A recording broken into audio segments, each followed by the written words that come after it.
se te va a gastar medio solo pegar. Ahí. Más cerquita, hombre. De ahí no te puedes salir, Miguel. Ahí aguantado. Hay que evitar golpes, tío. Vale, ahí, muy bien, pero quédate más de frente. No te hagas esa, no te puedes hacer esa. Miguelito, atrás no me puede pegar, ¿eh? Aquí atrás no me puede pegar, ¿eh? Toca los guantes. Vamos.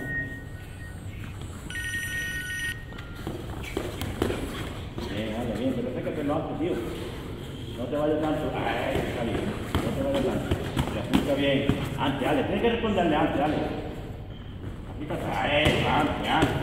Antes. Y ahora me voy. Aguántate ahí. Si no, no puedo esquivar. Si estoy muleo, no puedo esquivar ni nada, Ale. Más cerca. Y el paso atrás, vale, y entro yo. Para arriba, tranquilo. Listo. Se queda para arriba.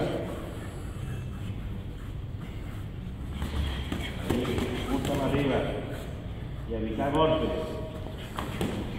Antes, un poquito más. Se apunta bien, Ale, se apunta bien, que hay que llegar, tío. Ahí, muy bien, ahora sí te agachado, ve cómo se evita los golpes. No, muy bien. Ve cómo evita el golpe agachándose, pues eso es lo que hay que hacer, esquivar golpes.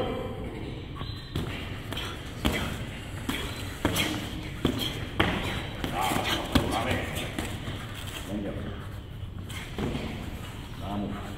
Pasito.